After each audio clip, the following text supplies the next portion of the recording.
Welcome to the LARP News Podcast. You're probably noticing this isn't Dave or Ian speaking, it's Bungle. Hello.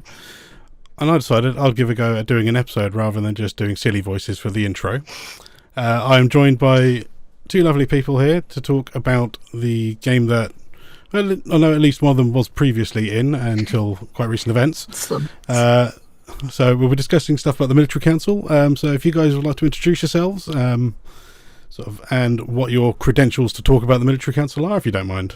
Yeah, sure. I'm Matti, and I previously played the now dead, much missed, mostly by me, Larkin, who was previously one of the Navari generals.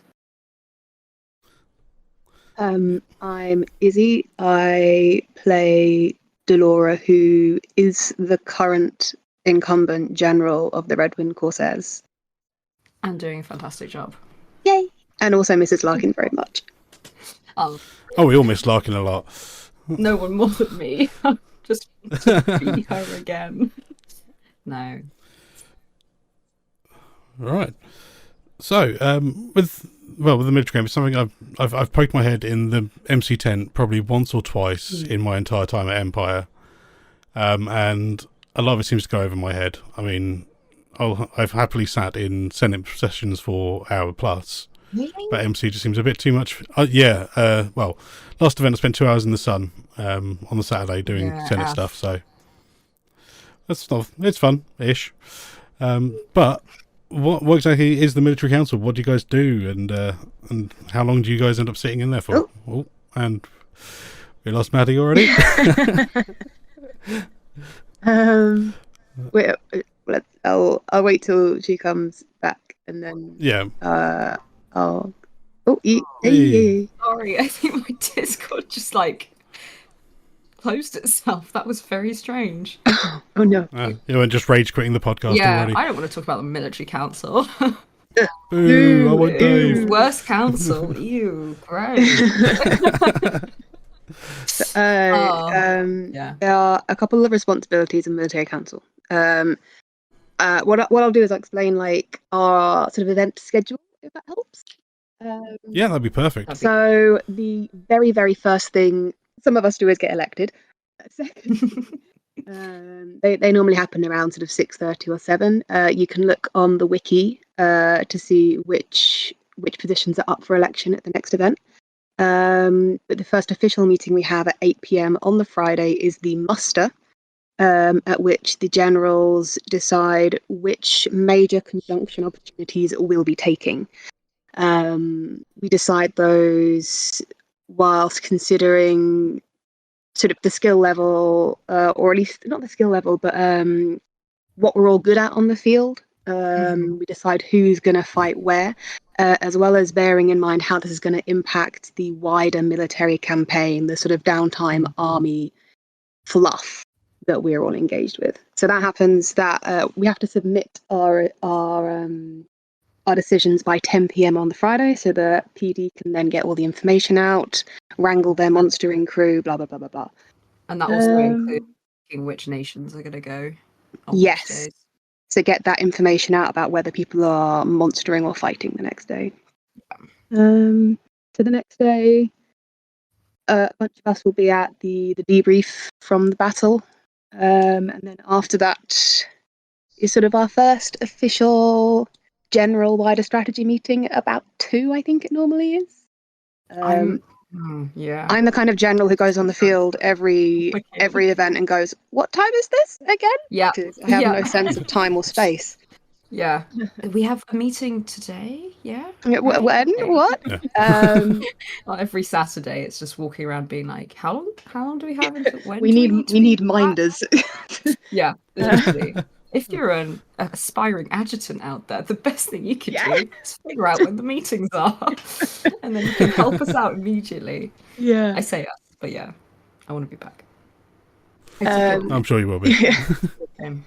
So at 2 p.m. is our first official meeting. Now, generals can add things to the agenda for that meeting, but we will discuss various opportunities in the wider campaign. We'll elect certain positions. So last season we elected the Fleet Master.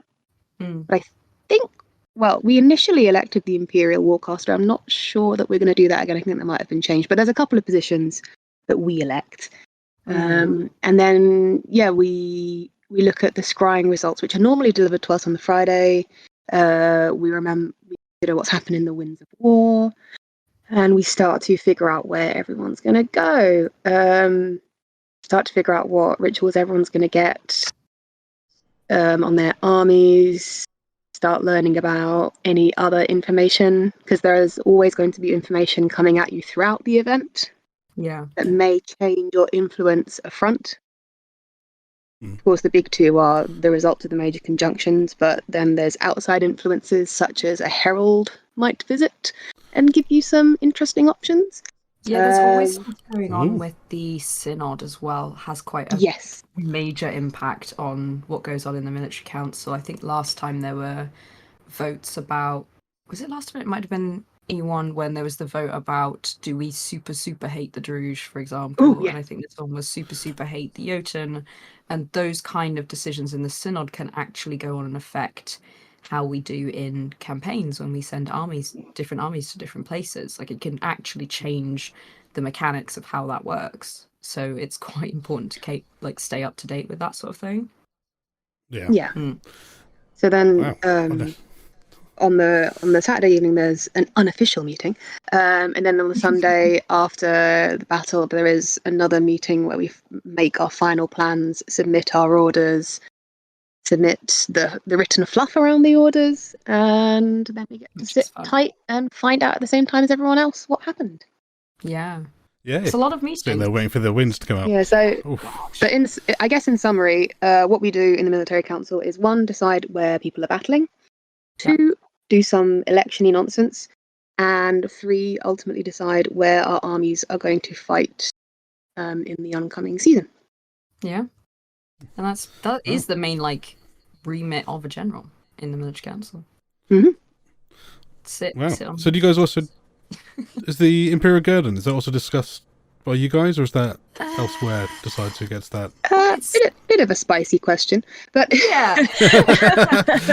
It's a complicated. Yeah, where's my money going? It's a really good question. It's a very good question. The money and the finances around the Guerdon comes a little bit from Senate budgets, and I think there's a lot of levers in active game at the moment that might go into sort of changing some of that system, because it's kind of convoluted and it's not consistent and it's causing some issues. But that's actually the remit of the quartermaster. It's essentially entirely the Imperial Quartermaster's job is to sort out the Guerdon, but there is influence given from us because it's kind of not officially but unofficially become used as a signpost to military unit, people with the military unit resource, to say this is the army you should support in this season. It's a nice easy way to say, okay, go here, if you don't have the option to tell people all in uptime. So it's kind of been used for that. It might still be used for that forever, who knows, but the actual way that they decide on the actual value of it is probably could be changing, might not. Can't say anything really concrete. Too much live game there, I think. Yeah, lots of live game. Also, I mean, it's a side of the game. I imagine this is true for all of them, but it moves fast. And I'm only 1 season out, and I did still spend quite a lot of time in the tent. But there's a lot to keep track of, and you can get out of current affairs very, very quickly. So I mean, is probably all sorts of things that I've already missed just by not being around constantly in those. There's a lot of meetings. I think it's probably more meetings than most other groups because there's just so much things to be talked about. And I think someone said this on one of the forums recently. It does feel when you're in it like one of the institutions of the Empire that is the most focused on teamwork, because if we don't all have a concrete plan together, then it really it goes wrong very quickly. So it's really important that we're on the same page. It's not like Senate where you can all kind of hash it out and then you vote whichever way and you see what happens, or Synod where you put in a mandate and you see votes and see what happens. It's like we all have to have a game plan together because we're all putting in orders, and some people can absolutely, like, in terms of on an OC note, you can do whatever you want. There's no obligation to do anything with your army at all. But from an IC perspective, the priority would be to try and come up with something that we all do together. Yeah. Oh, awesome. It's very nice. Yeah. Sorry, no, you go. I mean, the question does sometimes get asked, like when we're right there on the Sunday meeting, someone might ask the question, is there anyone who's going to put a particular order in no matter what happens? Yeah. Because people have made the game decision in the past to do their own thing, but which I don't want to discuss the where and why of, or the results of. But the characters know that this could happen, and we'd rather know and be able to plan that someone is just gonna go off and vigilante something, rather than make a big game plan. Yeah, and we're all role playing still, and we all have character motivations for doing things, and ultimately it's not a real war, so you can kind of afford to make like a big dramatic decision because of your character and go and do something, and that's perfectly valid and makes for a good game. So, military council wouldn't be the game that it is if, you know, once or twice every season someone didn't have a bit of a strop. We can call it a strop, throw a bit of spice in. Have an argument. We're trying, I think, not to name names specifically, out of fondness mostly. But like, everyone loves a good strop. It's good role playing, you know. Yeah, I mean, it wouldn't be fun if we all just got along. No, it's a very it's that vibe of like you're all kind of a bit of certainly coming in quite fresh to all of it, not having been an adjutant for a long time and all of that. Like, I didn't know as many of the people, but I really immediately got that sense of it feels a bit kind of like family dinner. Like, we all kind of want the same thing, and we all kind of like, okay, we're going to get along in the end, but we'll probably have a lot of arguments in the meantime about how to get there.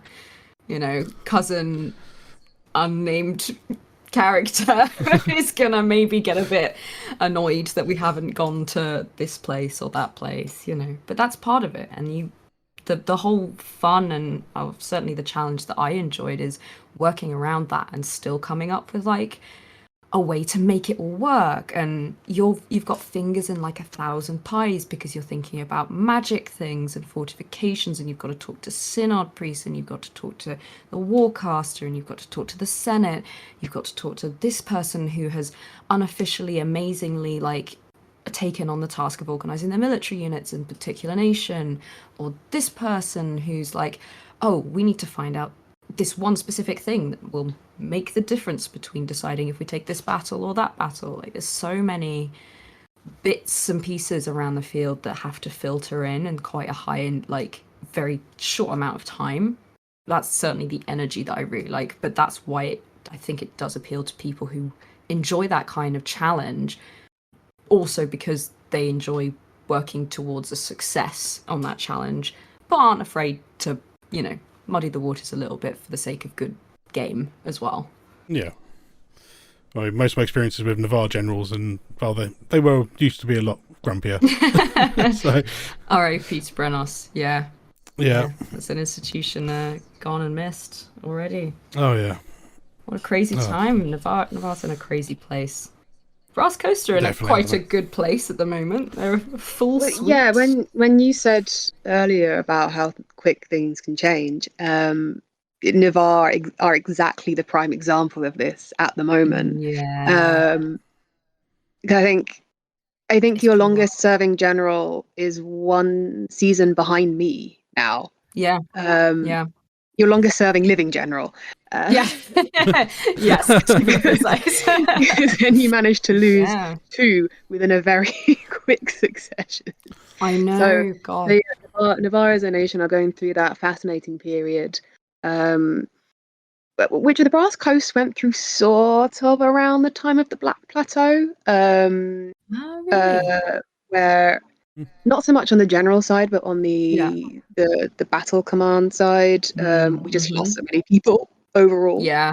It's such a nightmare when that happens because, I mean, we've been talking about how it feels a bit like a post-Brita event in an icy way. Like for Navarre, there's been such a loss of like leadership. I mean, the senators are mostly fresh, or certainly will all mostly be fresh. I believe there's an expectation that some of the upcoming elections could be interesting. And it's really nice and it's interesting to see who steps up in that vacuum. Yeah. But also there's this feeling of like, but we're still alive. Like I'm still alive. Player Matti is still alive, and I'm like, I could just jump into that. And I know there's quite a lot of other long-time players who are like, it feels weird to like just let it be, but you have to, and it's fun. It gives room, you know. I wouldn't have got where I got without there being space to go into it. Yeah. So it feels good to let that be an opportunity for other people too, even if I want to get back into the military council. Yeah, it is one of those situations where you have to, while being as icy as possible, you have to really bear in mind that when you suddenly got a massive power vacuum, you're not just putting icy new characters into roles, you're also potentially putting OC people who've wanted to be in there but are not now getting the opportunity to sort of like learn the ropes in the same way. Yeah. So you have to be really mindful of that OC skills that you're trying to help people build. Yeah, it's difficult. It seems like it is all a game and it should be easy to just step in and say some words, and that's general, but there's a lot of what feels like you're almost halfway to being an NPC at times because of the way that other people start to interact with you. And there is an expectation of a certain knowledge level and a certain amount of stuff that you will do or be involved in. In no way beyond what Izzy was saying at the beginning, there is no actual requirement for any of those things. It's more of an expectation, and it's more the pressure that can be a problem. If you don't know the game, like I would never say to anyone, just jump into the Senate. You'll see how it goes, you know. There's genuinely an amount of real life stuff that it's useful to know, and beyond just being useful to know, I think it's a good to know what you're getting yourself into so that you could choose not to, you know. It's OC stressful. These things are stressful if it's not a game that you enjoy, and no one wants to do a game that they don't enjoy. So that's why I think there's also so many ways that you can get into them, like being an adjutant or being a proxy or just hanging around. The military council tent isn't quite as rigidly like guarded in the same way as the Senate, so there are so many more ways you can see what it's like before making the decision to jump in or not jump in. And the major thing at the moment, I think, is, you might agree with this, is that there's been a lot of muddying the waters between a battlefield commander and a general across a lot of nations, just across the field. We've had that a lot in Navarre. I'm certainly seeing it a lot in Navarre. It's something that I think is going to be clarified going forwards, because a general is not necessarily a battlefield commander. And you can't never have been. No, exactly. But historically, for quite a while now, the senior general, Owen will kill me for saying that, but I'm going to keep doing it anyway, has also been the senior field commander. So they've been used kind of interchangeably. Yeah. And we have carry on.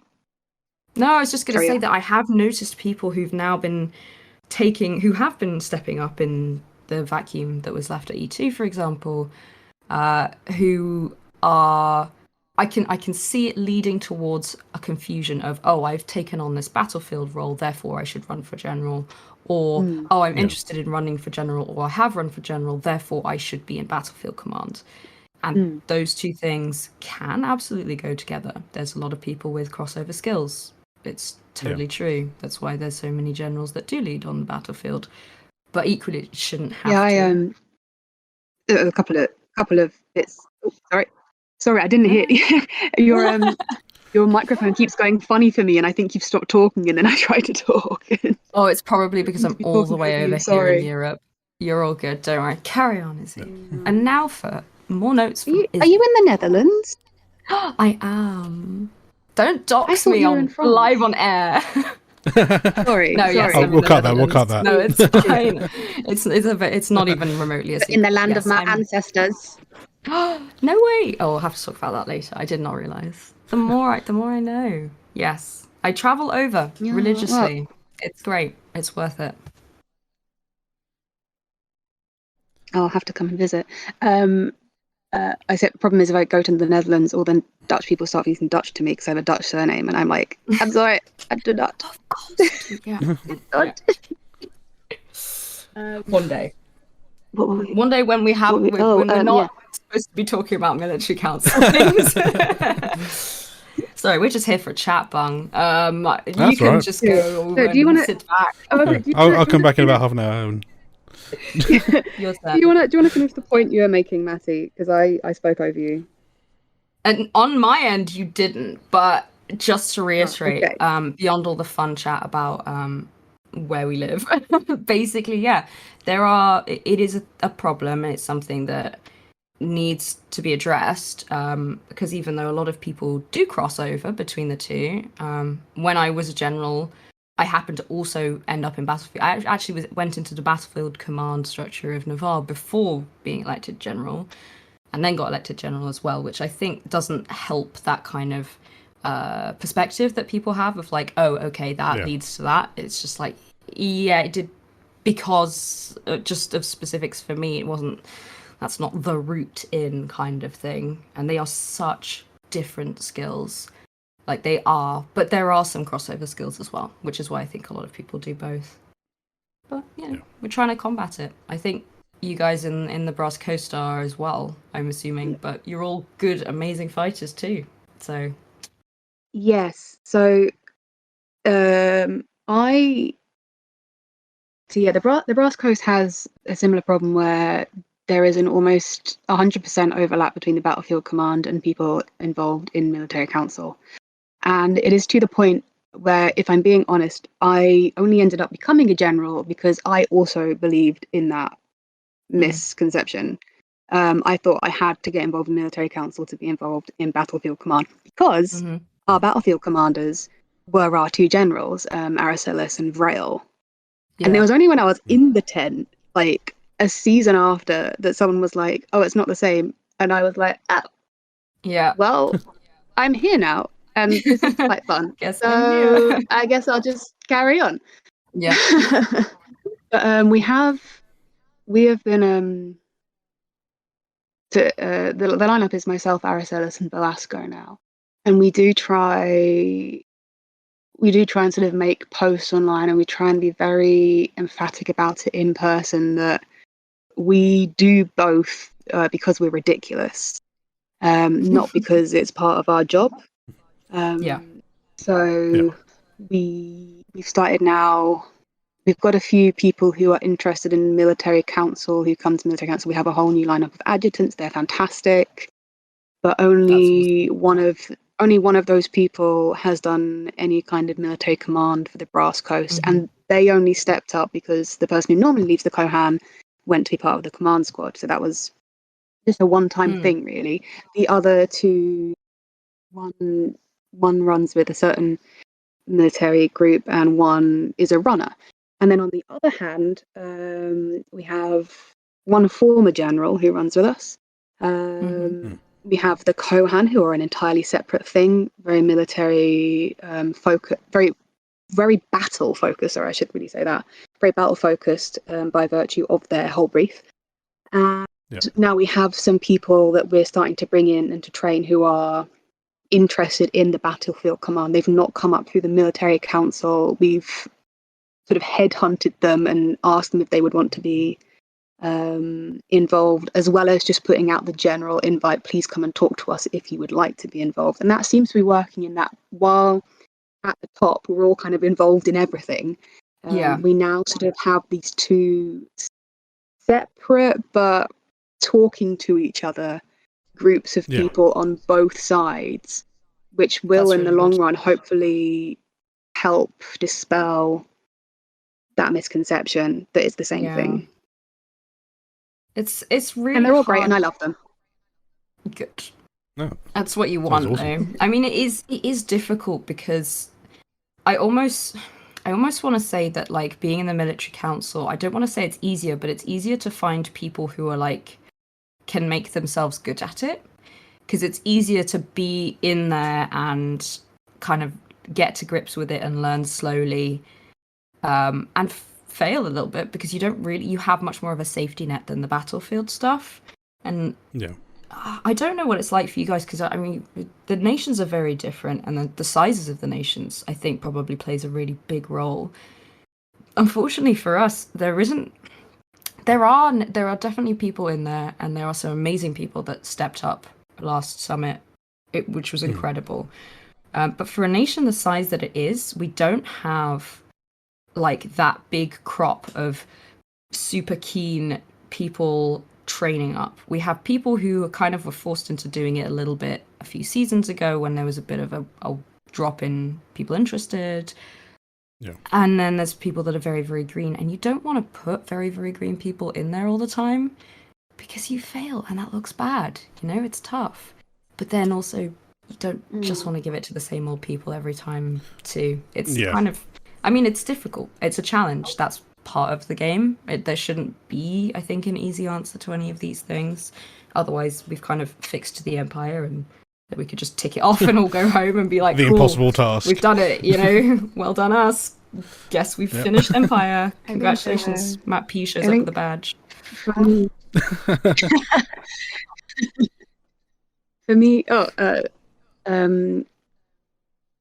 me, since becoming a general and getting involved in the game, I've this is not to say that other people don't do it, but I've really, really, really made the effort to like be loud and open and to discuss anything with anyone who comes my way, to just really make myself available to chat with people, because my experience of getting into military command / military council was that actually I wanted to be involved with it from very, very early on in my game. I started playing in about 2017.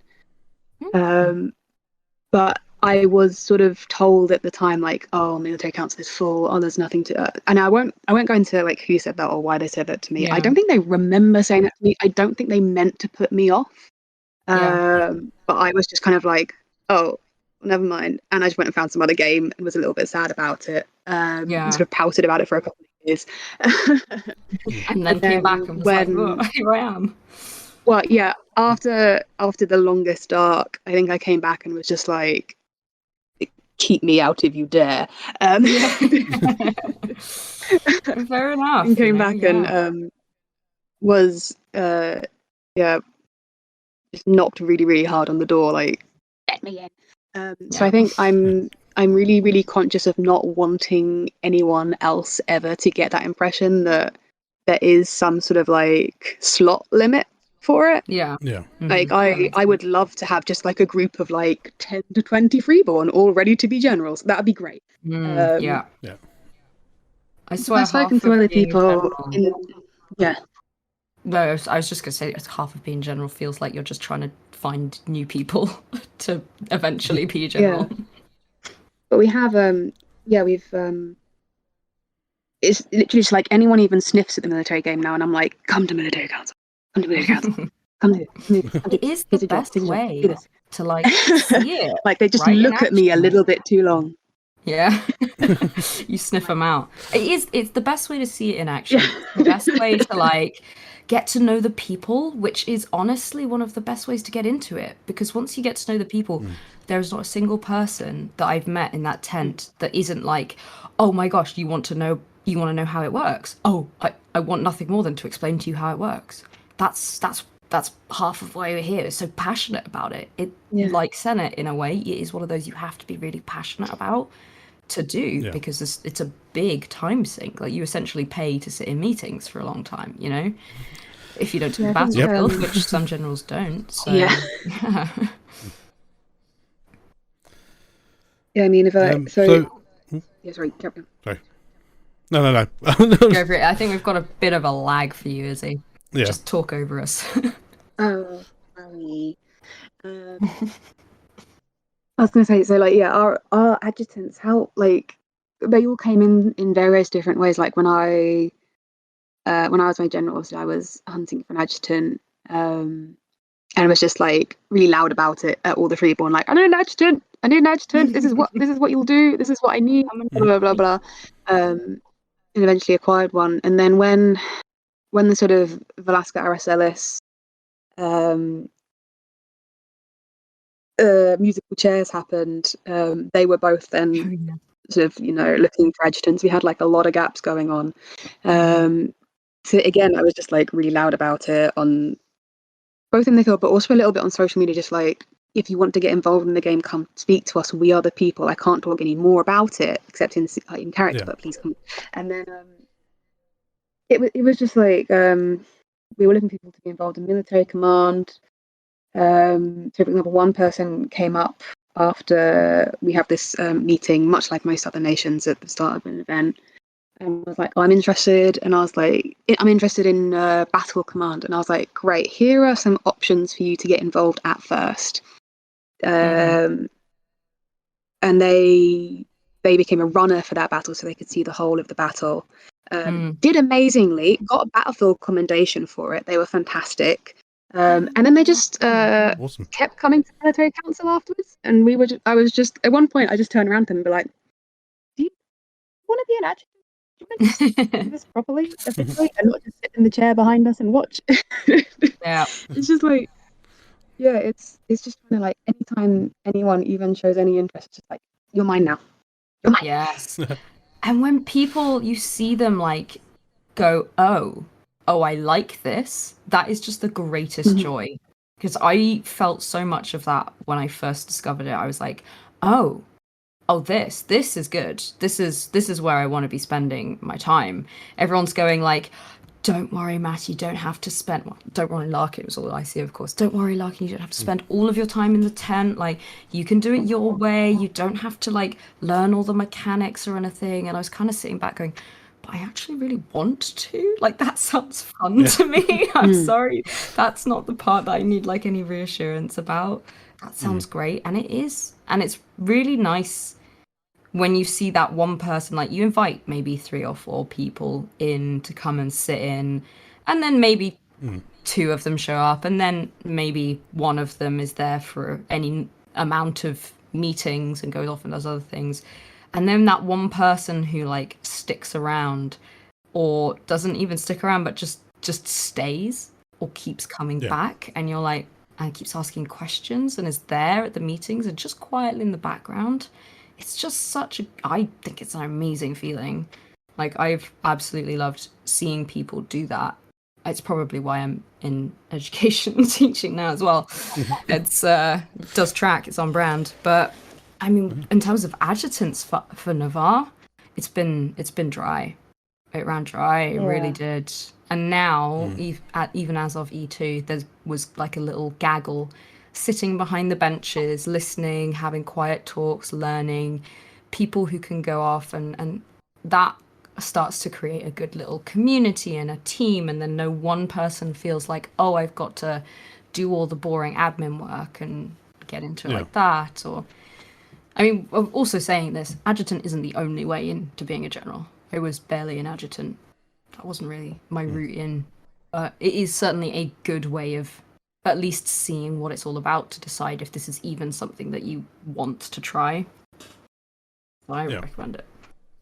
Yeah, some people are like career adjutants. Some people do that the whole time, and some people have generalship thrust upon them.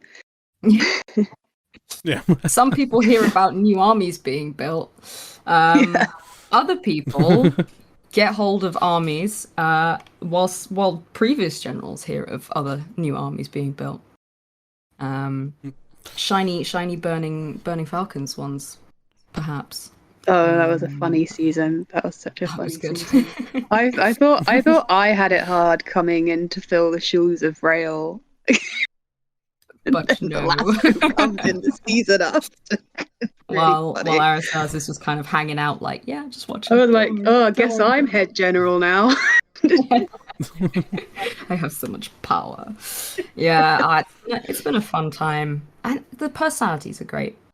Like, I mean, why did you want to do military council? Like you said, you wanted to do it from the beginning, but at the beginning, why did you want to do it? Oh, because I wanted to be in Battlefield Command.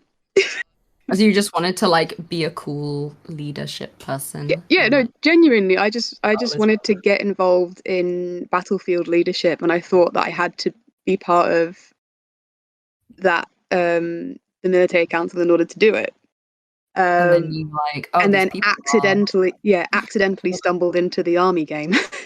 are perfect. And was like, I like this, I'll stick around. What about you, Maddie? How did you get into it? Me, jeez. I entirely by accident. I think I've probably, at this point, because I love talking about me, have spoken about it at great length on many ways, but as a sort of recap, there was quite a big opportunity right before the Longest of Dark, within Navarre to do, which required a significant amount of military unit wrangling. And I remember seeing, or rather not seeing, it was like 2 nights before the event, and I'd flown into London. I was staying at my friend's house, and I was kind of, watching the Facebook. And this is to say, not everything is organized on Facebook. In fact, 90% of things are not and should not be. That's a good thing. But I had also noticed that there was no conversation about like, there will be this meeting in Thorns Council, whatever. This was also back in 20, whatever it was. Was it 2020 when we went into, was that E4 2020? Yeah, that was Longest Dark was 2020, was out. Oh, okay, so 2019 E4 would have been the last one. Yeah. Oh gosh, that feels so long ago. Yeah. But then, yeah, so no one was really like, and when I got to the event, no one was saying, hey, I'm like running in charge of it or whatever. And we have, I think it's probably quite similar to your Kohan, is it? That we have the Thorns who have their own sort of scale of organization and do a lot of the skirmishing and things like that. And I was sort of expecting them to hear something about that, but there was no one who was in charge. So I went, you know what? I'm going to do something crazy, and I'm going to just print out like a bunch of little bits of paper and that I can then maybe use if someone needs help organizing things. God knows why I was like, yeah, you know what I want to do with my weekend? I want to organize things. But apparently that's where I was at the time. Anyway, did it, smashed it. I was in and out of military council because of working with the armies, which I get at that point, I didn't realize how integrated like the military council like army game was with all the military unit stuff. I hadn't really figured out like how it worked at all. Had very little context other than, hey, that's cool, but it happens over there. And then we smashed it, and then we had to wait. Well, we believed we smashed it, didn't know, because of course the Winds of War didn't come out for 2 years, year and a half. So that was fun waiting to hear about that.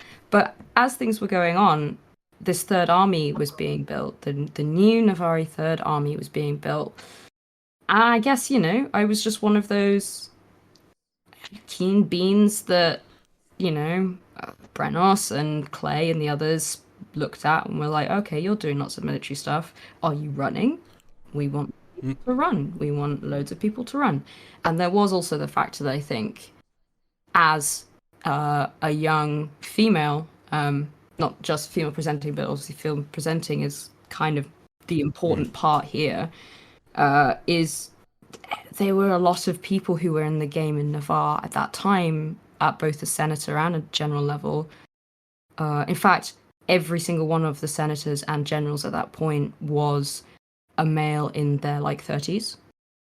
Yeah. So they were all, and I love all of them to pieces. Wonderful people, genuinely. But and I respect them a lot because their focus was not just like, okay, we want to get more female presenting or non-male presenting people into the game, but they were like, cool, you're really good at this, and it would be really nice for that to happen, so we really want you to run, whether you get it or not, but we would love to support and encourage you to go forwards, and it would be really nice to see that kind of diversity represented as well, especially for such a large nation. So people were talking to me about it a lot, and I was a keen bean, and that's always nice to see. And I was quite new to the game, and they're all very long-term players. It's people like Rizart, Dave, who's a great friend of mine, Clay, Chris, also a great friend of mine, Fran Arsene, also a great friend of mine. You know, all those people were like, hey, cool, new person, interested. Also, doesn't look like us. Double bonus, you know?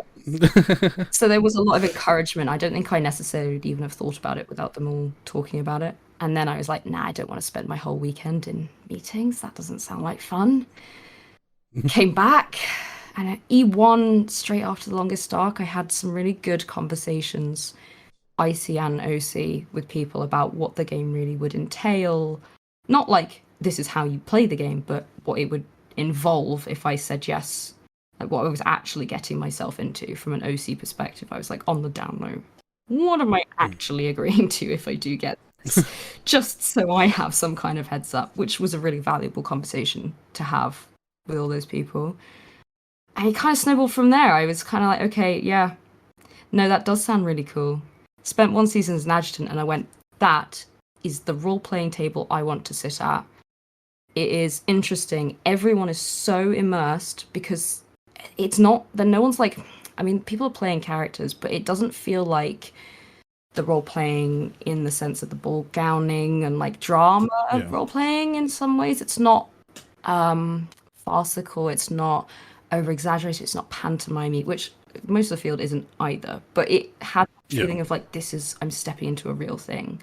We as people are here to do this thing, and you're so in your character in that moment that you don't even think about it. I was like, that's what I want. So then I was like, yeah, damn it, I'm gonna have to run for this. It's gonna happen. And that's it. The rest is history, really. Wow. Good times. Awesome. So when it comes to choosing the battles, I mean, how's the decision made? Is it like weightings or strength, skills, or whatever people can bring to the field? I mean, how's that? Oh, all of those things really. So yeah, I mean, fight. So you know, the two main enemies to fight at the moment are the Jotun and the Druge, and fighting the pair of them are two very different battles. So when we think of both the enemy or what we're trying to achieve in that battle, you think very hard about, well, one, can we achieve it? Yeah. They rely on specific objectives that might need a specific ritual or a specific thing done, and we might physically not be able to do that ritual, which kind of immediately takes that option off the table. Yeah. And then I would say, just by virtue of the mechanics of the thing, force weighting sometimes do take a priority. Just because we do mathematically have to hit that specific divide for us to be allowed to take that combination of nations onto the field. But that doesn't mean that limits us over much. I mean, we all remember the iconic 7-nation army recently, which is just an example of us looking at the force weight. I think it was Natalia who presented that plan. I may have misattributed that one. Was it you? It was me and Amelia. Oh, my bad. I was sat with it was that corner of the tent. It was general, and I was sat with Tilly doing the numbers. Like, hey, we could actually do that. Like, it was a long meeting. That it was a moment of all of us kind of looking around, going, we're actually voting for this, I guess. Yes, because it was and that's I think a prime one. That's a good example of using nations specific qualities to influence a force split, because it was Jotun on the Saturday, and it meant that it was literally just Wintermark, the Marches, and Navarre. So it was 3 big blocks thumping the Jotun. And then on the Druge battle in Zenith on the Sunday, which was a much bittier battle with a lot more moving parts, you had a lot more moving parts. It wasn't easy. I gotta say. Easy. No. For us, it was really interesting being in the 3 nation army. It was like, oh, okay, interesting and fun and different and kind of exciting. And yeah, it wasn't the most complex of battles, which did help. And I know there's always other factors at play. That's how these decisions get made. Also, it should be clarified, the generals vote on which opportunity to take before deciding which nations go. Like, those are 2 separate votes. So you do first go through the opportunities for Saturday, go through the opportunities for Sunday, talk them out, and then you vote on each one. So then we go, okay, so now we know on Saturday we've got this, and on Sunday we've got that. But even before that, the Merc banners have to swear to the nations. I know this has come up recently because my IC group have taken a Merc banner, and they sort of did it with the role-playing idea that they would then use it to swear to whichever nation was going on a battle that they wanted, not really realizing mechanically that they had to swear before they knew which battle they were going on. But that's one of those things that you have to learn. So because mechanically the Mercs swearing loyalty to a particular nation it changes the force weightings. Yes. Which influences our maths, so they have to do that very soon. I think our Merc banner doubled the Imperial Orcs at E2. You may well have. Yeah, I think we actually had very likely as many in the Merc banner as there were Imperial Orcs. So that makes a big difference, because then people start presenting the quick maths, which is, I think, it gets given to you on a sheet. These are the current force weightings. These are the updated ones with the Merc banners. And they're all indicative, so they're never precise. They're never exact. They're based on numbers as best as PD can produce them, but there's no guarantee that different nations have different makeups of non-comms and comms, and that's not counted within that. No, I have feedback on. I have insight on this, because this was something I think came up last time. So what happened? Oh no, I mean, so I've been reffing the last couple of events, and I believe that what also influences it is how many of each nation went through the Sentinel Gate last time. Oh, that's cool. Okay. Because they have people with clickers on the gate at the beginning of every battle. It's one of the reasons each nation goes through separately. And people who hold military positions in the game are not allowed to be the refs at the gate holding the clickers. Just in case one of us has nefarious reasons for doing so. Because it does influence the force weightings for the next event. Okay, that's really good to know, and that definitely helps. Yeah, I can see why they count it now. But either way, then people, like, someone might say, okay, here's my idea. These ones on this day, these ones on this day, and for both mechanics or icy reasons of wanting to go on a particular battle, or what you can achieve, or maybe you say, right, this option actually only has these sort of chunkier nations on one side and lots of bittier nations on that side, but they need a big nation that can hold a big area.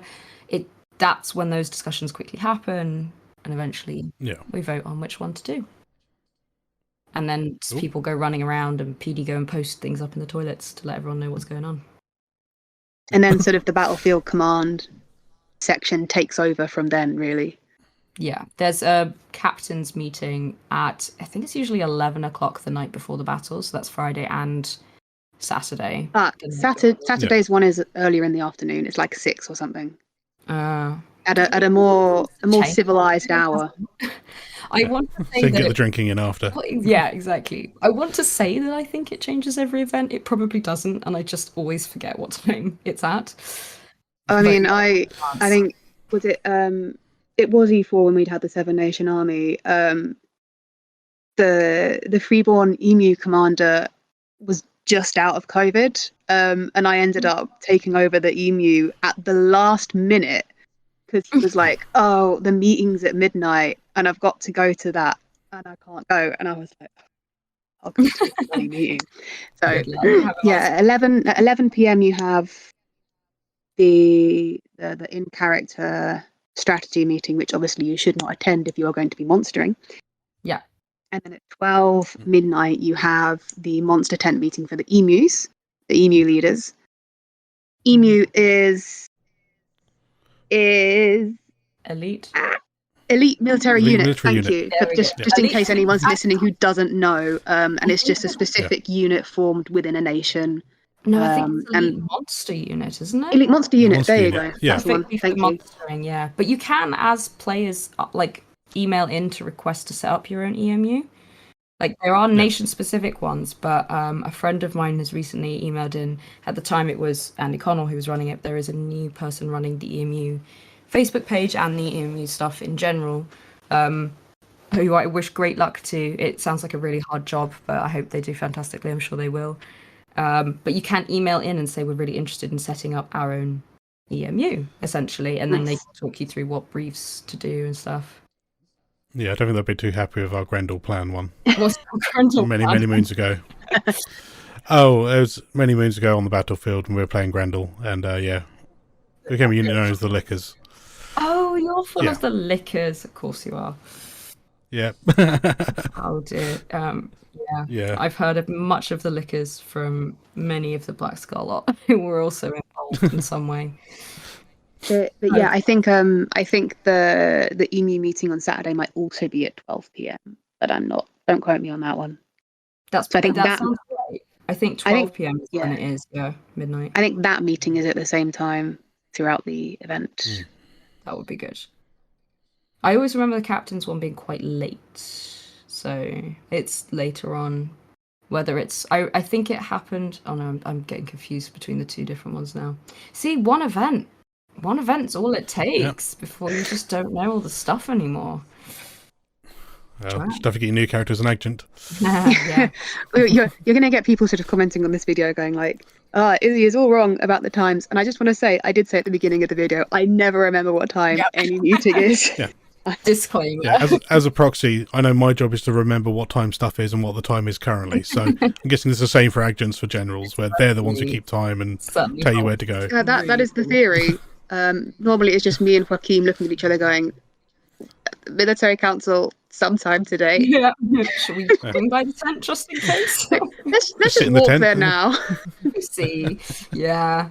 No, it's good. It's such a fun game. It really, really is a fun game. I mean, it's so rewarding. It's so interesting. It's so dynamic. I can't say enough good things about it. But you were talking about career adjutants earlier, and actually I think right now, coming off the back of quite a swift rise into stuff and quite a recognizable character that's quite, it's difficult to not visibly be the same person. It's difficult not to want to play the same person. So, but actually that idea of the career adjutant thing, based on how Navarre is right now, I think would be really satisfying. So I might try and do something more like that. But yeah, see what happens. Hang around. Yeah, I believe of conversations with different people in military game and out of it, who, because I was really wavering between, this is the area of the game that I love it to pieces, and do I step away from that? Like, there have been a few long-term generals and players who have their characters have died recently. There's about like Garavane and Tomothy in particular, who've both notably stepped away from the game since death. But, and I was kind of like, oh, that sort of feels like I should do the same thing. But in these conversations I've had, it's been pointed out that, longer term players, you might feel like you're done, or you've done quite a lot of it and you want to step away and try something else. But also that doesn't really matter because it's your game and you should do what you enjoy. And the only thing that matters is you have to trust that other people are not going to go, you're gaming the system by coming back in because all I see, and be like, well, it's my game too. I still pay to be there. Yeah. And if that's what I hope the people that I would play with, they would trust me to come back in as a new character and not just Larkin 2.0, basically. Oh yeah. But then if that's the game you enjoy, that's the game you're going to always want to chase. So it doesn't make sense to go, well, I really want to do this game, but because other people think otherwise, I'm going to go do the Synod game, which is another whole kettle of fish. Yeah, it's interesting. I think some of those players have found ways of sort of at least remaining on the periphery of it a little bit if they want to. Mm-hmm. So obviously, Timothy's player is now does a lot of. I think he does sort of Battlefield Varushkan stuff, or is at least working on getting involved in that. Yeah. Is Garavane's player a magic-y person now? I'm not sure. I haven't Is that- actually really spotted him around that much. I know he's I've still spotted them in the 10 once or twice. It could be then in that case. I think so. Yeah. Yeah, really long-term, amazing players, lots of knowledge. I mean, there's even people that have not died and left, like, you know, Claire Navarre, who ended up not getting his seat back and has ended up moving on to other things. And, I mean, yeah, and Gabriel, who was the Legis General, I believe stepped down for childcare reasons, specifically OC. yeah, I think I heard similar. Yeah, Is now was always, I think, involved in the Battlefield Command for League, but has much more sort of stepped up into that role and is focusing game on that. I think. yeah. Don't let me speak for anyone. Where did Bredos go, by the way, after he died? Oh, he so far be it for me to talk for Owen, but he has hopped the fence. Over the hedge now. Yeah, went over the hedge to be a full-time Battlefield ref. Oh, nice. It was interesting when you said earlier it's a bit like being a full-time NPC in the Military Council 10. I have genuinely recently been thinking about when it's time for Delora to move on, or she is forcibly moved on. That my next character I will do some kind of crewing with. Do you think you'd go NPC? I think I would. I think I'd want to do something more organizational just for a bit to get my head in the game of being on that side of the fence. But I think long term I'd like to. Yeah, no, NPCing would be great. I have a couple of friends who NPC and they have so much fun doing it. So it'd be great fun to just walk onto the field every now and then, disperse, plot, and disappear. Yeah, absolutely. I think there it is like Senate, High Synod, any kind of military, like, or not military, any kind of imperial title does lend itself to a certain amount of feeling like you are kind of an NPC. It would almost be an NPC role in a lot of other systems that are maybe a bit smaller, you know, that kind of thing, leadership and all that. And it's awesome, I think, that players get to hit that level where they are really so building on the stuff that PD's given them and trusted with it to the extent that they essentially are in charge of large amounts of it to some extent. I don't think it's ever necessarily like explicitly stated on the wiki, but I think we are all aware in the tent that we have a similar responsibility to an NPC like role to share the plot around, to get people involved. Well, you are a figurehead, regardless of whether that's a PC or an NPC thing. You are a visible, named figurehead where things will come to, where people can go to. Usually, not always, and there's no requirement to be, but usually with a lot of knowledge or experience. Certainly, someone who can network and honestly, networking, biggest OP, like OC skill for all of the Imperial titles. Point blank. But yeah, it does become like that, and I think that's really nice. That's really interesting. I know that there are some people that probably don't enjoy that and therefore sort of stay away from that, and they can do that. It might cause some pressure or resentment, which part of that I think is just the conflict of the game. If you're a title holder who doesn't want to interact with people, I think that should be a conflict that comes with that, like, RP choice. There is also a level of pressure that's like does come from OC stuff that could maybe chill out just a little bit. But it does then mean that I think that a lot of people, even I, you know, when I died and I saw Owen going back behind there, I was like, oh, you know, I really like doing Battlefield reffing. Like when we do the volunteer reffing, it's so much fun and we spend a lot of time. You meet other people like that, you see a little bit behind the curtains. So there is that kind of like, oh, okay, I feel like a little bit closer to that side of the fence than maybe a lot of other players on the field would. You see a little bit of that. So yeah, I can totally see the inclination to go there from being a general. I think people who have historically been in titles in general for a long time, there's probably data out there that quite a few of them have almost certainly ended up in crew after retiring character or dying after that point. it's probably the one true way of guaranteeing complete change of pace, really, for what you have been doing for the past X years. Yeah, and that people aren't going to just keep coming up to you and asking you questions. Yeah. Depends what type of crew, though, I suppose. I heard quite a few of them end up as egregores, so maybe not. Even more questions. I think I'd need like a lot of prep for it. Oh, I could imagine you as an egregore, though. That would be great. Can you come back as an egregore? I'll come into the Brass Coast if you come back as an egregore. Oh no. Oh, no. That's the deal we'll make. You can't leave us yet, Maddie. Not yet, no, but Delora's got a few years left in them, for sure. As long as, well, I don't know. Every time I say something, I'm like, but if I say that, I'll jinx it. That's not happened to me, okay? I can't talk too much and live with it, or rather, don't live with it. But you know, same difference. I would say something, but again, there's too much live game around it at the moment. So much. Oh, I know. It's kind of fun being dead, but having been briefly important. Like so many like cool people that I really respect are like, oh, we miss you, and I'm like, as a player, they're like, oh, you know, you're really missed. I'm like, on an OC note, now I feel fantastic. Like we're great. It's so validated. You know? I can't believe you said that it was intimidating meeting Delora. Oh God, it was.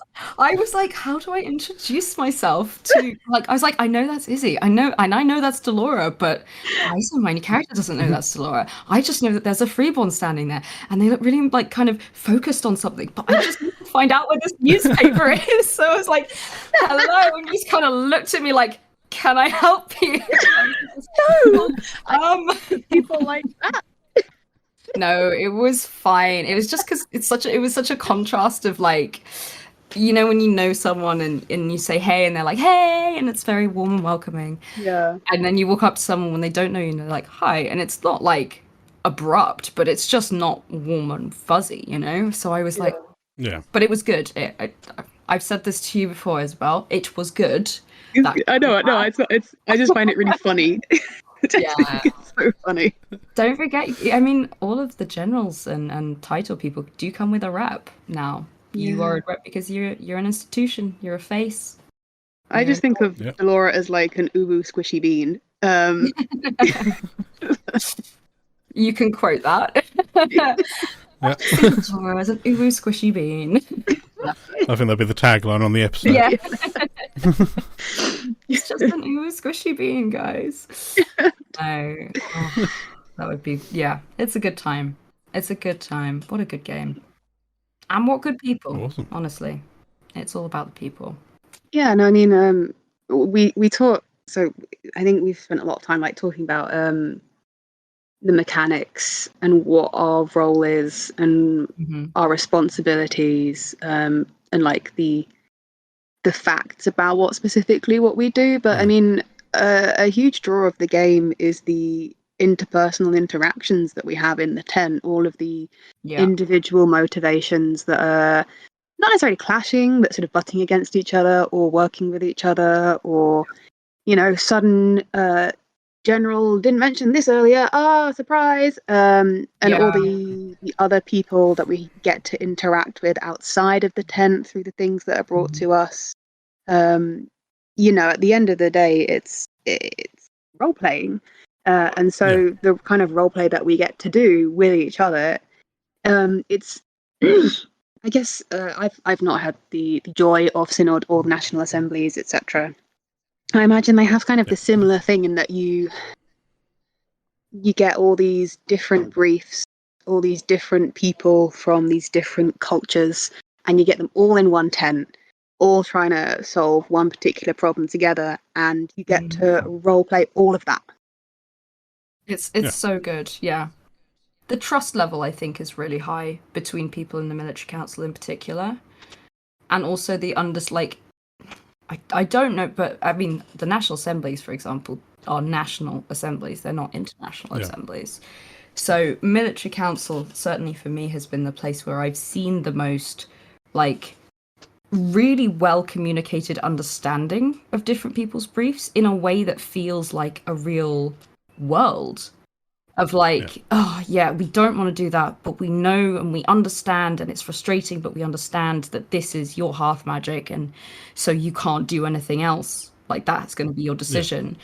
And that's awesome. It's so cool. Like, I remember going to meet like the warcaster Aulus, who's from Urizen, and the first thing I did was stick out my hand to shake it, and he went, I was like, what? And just got that reminder of like, oh yeah, of course. And you know, people talk about virtue and look at the High Guard generals, and you know, all of these kind of little understandings of like, yeah, okay, the rest of the field might be kind of aggy with each other on like, this thing happened, that thing happened, Navarre stopped executing people, blah blah blah. But at least in the general's tent, you know, there was a vote on that at one point. But anyway, regardless, I remember that vote being very funny. It's that understanding that like, okay, the rest of the field can get annoyed with each other and have fights and whatnot, and sometimes the generals will even join in with that.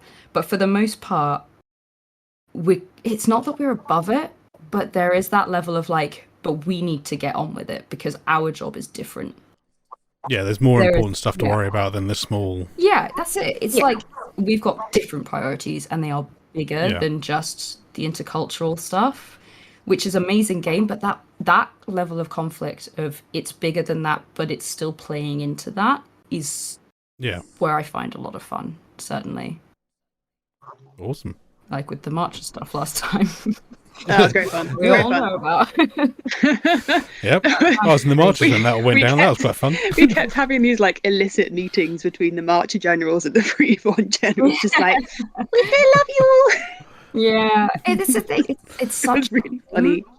I imagine it's probably quite similar to like how I'm completely imagining here. I'm probably talking right out my ass, but like how people in the UN must feel like you all are part and you're still representatives of your thing, but you are all working together to achieve something in a way that kind of sometimes mean you have to look at your own like strict stances and go, okay, where can we bend?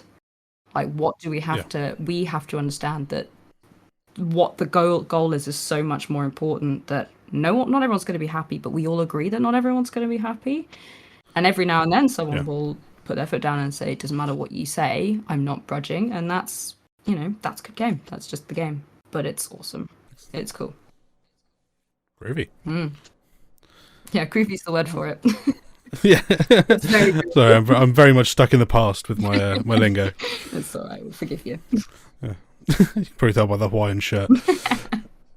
For context, it is a great Hawaiian shirt, listeners. It's wonderful. Thank you. Pineapples on it. Yeah. Right. Is there anything else that we may have missed? I mean, obviously, I would have asked, how would you advise people to go into it? But like, I think throughout you've both said, it's just come up and talk. Yeah.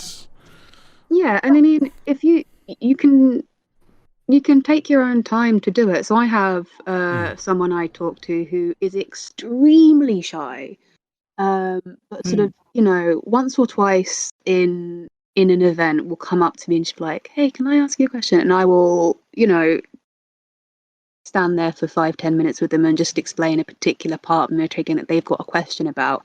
And that's fine. That's been going on for like a year roughly now. And they are taking their own time to get into this game with their specific needs and their specific talents or limitations.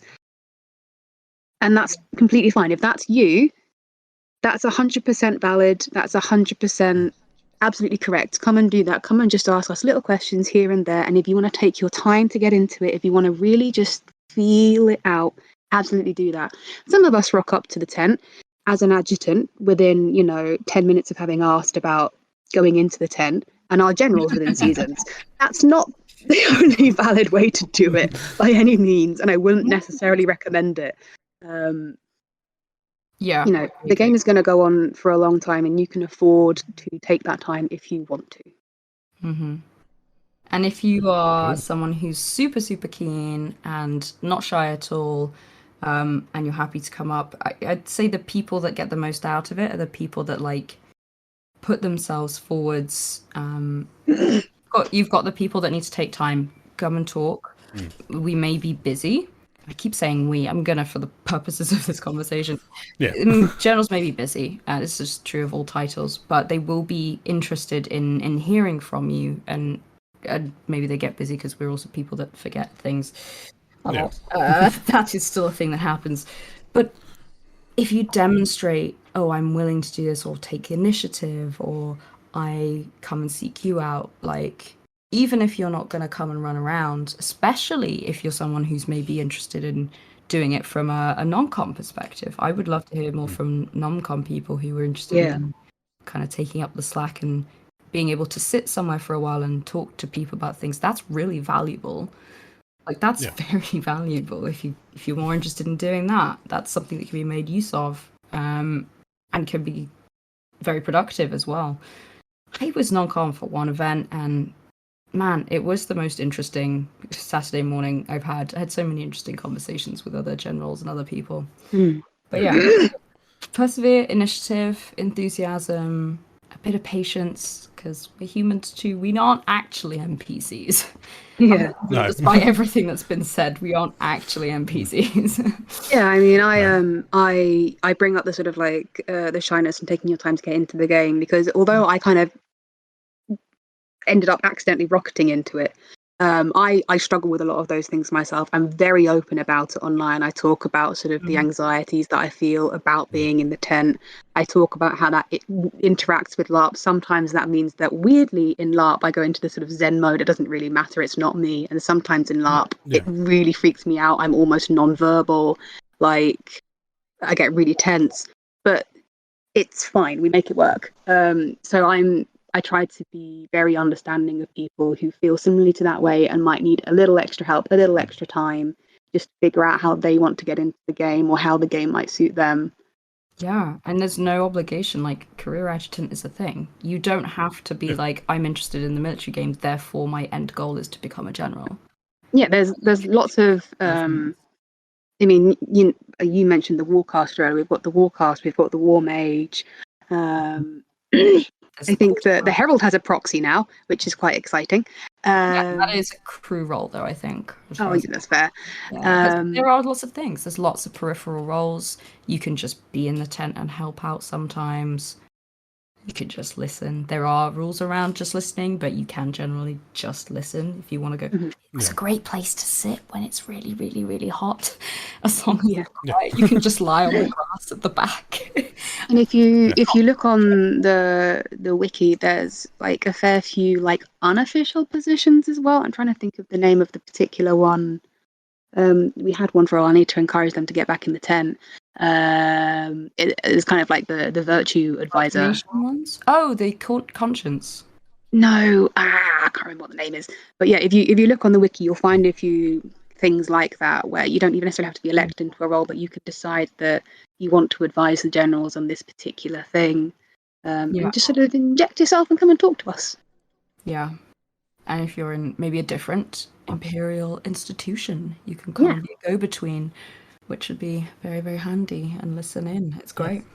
There's so much to do. It's a very big area of the game that doesn't just mean being a general, but damn, being a general is also really fun. Wow. Awesome. Well, thank you both very much for joining me with this, and I've learned a lot. Hopefully everyone at home or in their cars, wherever they may be, will also learn a lot. I know this is usually the point that Dave usually forgets to thank patrons, supporters, but I've done the rolling of the D11 as they've started doing recently. So thank you to Elise Q for your patronage. We're very, very, very grateful for those. And again, thank you very much, Matti and Izzy. It has been wonderful talking to you guys this evening on probably one of the hottest Friday evenings I've had in a long time, to sit in an office without my fans on so my mic doesn't get blasted out. Yeah, God, it's hot. Yeah. Thanks for having us. Again, thank you so much again for putting up my lack of organisational skills as well and finally getting this out. Again, thank you very much. Thanks, guys. And and hopefully, if everyone enjoyed it, perhaps I'll do more episodes. Who knows? Perhaps we'll have you guys back at some point as well. Who knows? we hope we were helpful. We hope we were informative. and we Oh, yeah, I've definitely we learned a lot. attracted people to the game. Yes, please love I'm sure the it game will. like we do. It's great. It's wonderful. You can Awesome. talk to us whenever. Well, not me. You can talk to Izzy whenever. Yeah, Larkin's Laura. dead. You can talk Rest to assured that Matty. gate's been done. It's just you got icy. Yeah, I don't know anything yet. I'll be there. I'm very purple. I'm quite easy to spot. It's the sunglasses. If you've ever seen Oh, One General with the round, amazing sunglasses, that is Delora of the Red Wing Corsairs. Yeah. Awesome. I'll be hunting you out.